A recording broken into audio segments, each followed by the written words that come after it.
Good morning to all of you. Welcome to Legal Matters by Sai Babu Sunkara.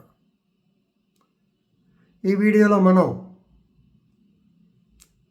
Non bailable warrant తన మీద ఉన్న వ్యక్తి దాన్ని recall చేయించుకోవడానికి కోర్టులో పర్సనల్గా హాజరు కావాలా వద్దా ఈ విషయాన్ని గురించి గౌరవ తెలంగాణ హైకోర్టు న్యాయమూర్తి జస్టిస్ పి మాధవీదేవి గారు ఇచ్చినటువంటి జడ్జిమెంట్ గురించి మాట్లాడుకున్నాం. కేసుల పేరైతే పిటిషనర్ పేరు జడ్జిమెంట్లో రాయలేదు. P versus state represented by public prosecutor అంతవరకే వచ్చింది. నిన్ననే జడ్జి గారు తీర్పు ఇవ్వడం జరిగింది. ఇంతకుముందే మనం ఎన్బిడబ్ల్యూ గురించి చెప్పుకుందాం. Non bailable warrant section 61 to 69 సిఆర్పిసిలో సమన్స్ ప్రొసీజర్ ఉంటుంది. సమన్స్ అంటే ఏమిటి? సమన్స్ అనగా కోర్టు వారు అయ్యా నువ్వు పలానా రోజున సాక్ష్యంగా పలానా రోజున పలానా టైంకి కోర్టు ముందు హాజరుపడాలి, అలాగే అయ్యా మీరు పలానా డాక్యుమెంట్ తీసుకొని కోర్టుకి తీసుకొచ్చి ప్రొడ్యూస్ చేయాలి, మీరు ముద్దాయిగా ఉన్నారు కాబట్టి పలానా రోజున కోర్టులో హాజరవ్వాలి, ఇలా రకరకాల విషయాలు తెలుపుతూ ఇచ్చేటువంటి శ్రీముఖాన్నే సమన్స్ అంటారు. సమన్స్ తీసుకుని కూడా రాకపోతే లేదా కొన్ని సీరియస్ కేసుల్లో వారెంట్ ఇస్తారు. 70 నుంచి దాదాపు సెక్షన్ 100 దాకా మనం వాటి గురించి డీల్ చేస్తుంటాం.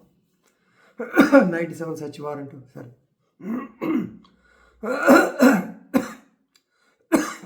సారీ. సో ఈ విషయంలో వారెంట్ అంటే authority. Warrant means authority to arrest a person. దానిలో బెయిలబుల్ వారెంట్ అని ఉంటుంది. అంటే అతనికి అరెస్ట్ చేసిన తర్వాత అరెస్ట్ చేసిన అధికారే బెయిల్ ఇవ్వచ్చు. అంటే నువ్వు కరెక్ట్గా పలానా టైంకి వస్తావు లేదా వస్తానని పెడితే సంతకం పెడితే బెయిల్ ఇవ్వచ్చు. కొన్ని సందర్భాల్లో అతనికి అధికారం కూడా ఉండదు. నాన్ బెయిలబుల్ వారెంట్ తీసుకొచ్చి కోర్టులో పెట్టాల్సి.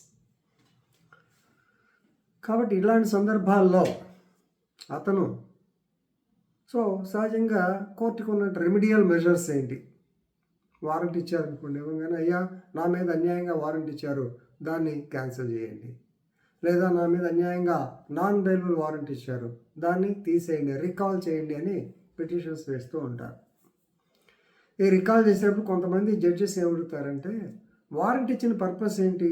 మేము ఎన్నిసార్లు చెప్పి నువ్వు కోర్టుకు రావట్లా, నువ్వు కోర్టులో ముద్దాయిగా ఉన్నావు, 2 వాయిదాలకు వచ్చావు, 15 వరకు రాయలేదు, వారెంట్ ఇచ్చాము, ఇచ్చిన తర్వాత నువ్వు రాకుండా రీకాల్ చేయమంటే ఎవరు ఒప్పుకుంటారు? నువ్వు రావయ్యా, వచ్చిన తర్వాత ఒకసారి హాజరైతే తర్వాత ఒప్పుకుంటా ఉంటారు. ఇది జనరల్గా జరిగే పద్ధతి. వారెంట్ వచ్చిందంటే 4000 వారెంట్ అయితే పర్టికులర్గా the man will come and surrender in the court. Then this is advocate or counsel, he will file a petition requesting the court to recall the warrant. కానీ కొంతమంది రారు, ముఖ్యంగా politicians, VIPs, they don't come.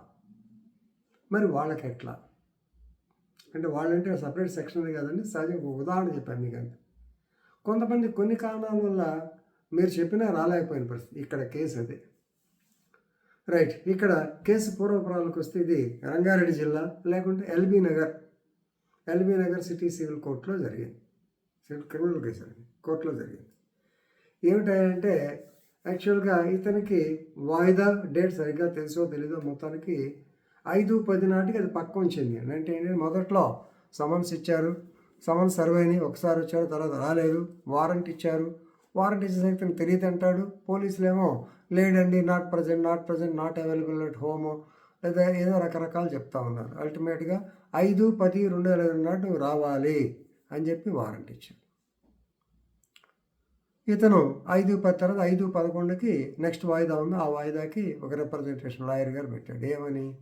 I am hospitalized, I was in the hospital. For example ortho cases ఉంటాయి. Accident case ఒకసారి జరిగిందంటే 6 నెలల వరకు physically unable to move, to walk, to do anything. Stretcher మీద వేసి ఉంటాడు, వాకర్తో నడిచి ఉంటాడు, కోర్టు మెట్లు ఎక్కలేని పరిస్థితి ఉంటుంది, రకరకాల ఇబ్బందులు ఉంటాయి. ఇతను ఆ ఇబ్బంది చెప్పాడు. చెప్తే అదర్ సైడ్ లాయర్ జనరల్ ఒప్పుకోరుగా, కాదు సార్ కావాలని చెప్పినప్పుడు జడ్జి గారు ఏం చేశారంటే no you have to be physically present, మీరు రావాలి అన్నారు. దాని మీద కోర్టుకు వచ్చారు, హైకోర్టు మాధవీదేవి గారు. సో సహజంగా జడ్జెస్ కూడా they will consider the facts and materials placed before them. Basing on the material, it is very clear that the medical certificate discloses that he is not in a fit condition to move from the bed. So అలాంటి పరిస్థితుల్లో ఇంకొక కేసులా చెప్తాను. R Sundar versus SI Lalgudi Taluk PS Trichy district 2022. ఈ కేసులో కూడా similar facts. So judge గారు ఏం చెప్పారంటే రికాల్ వారెంట్ కేసినంత మాత్రాన మనిషి పర్సనల్గా అటెండ్ కావాల్సిన పని లేదు. The medical certificate shows that he can't come to the court. So NBW issued on 5/10/2023 is hereby quashed. So మంచి జడ్జిమెంట్ చదువుకోండి. Thank you.